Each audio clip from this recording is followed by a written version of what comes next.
Hello. అరే మామ, ఒక 20,000 ఉన్నాయా? లేవా? సరేలే, ఓకే.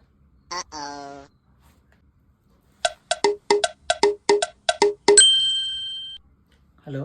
అరే మామ, ఒక 20,000 ఉంటే సెట్ చేయరా? నీ దగ్గర కూడా లేవా? సరేలే, ఓకే.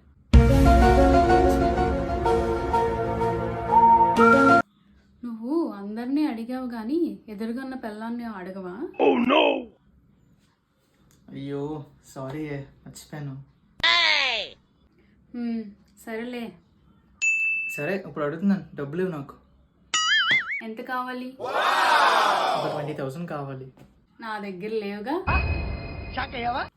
మరి ఎందుకు అడగమన్నావే నన్ను? అంటే గింటే ఫస్ట్ పెళ్ళాం నో అనాలి, ఆ తర్వాత ఇంకెవరైనా.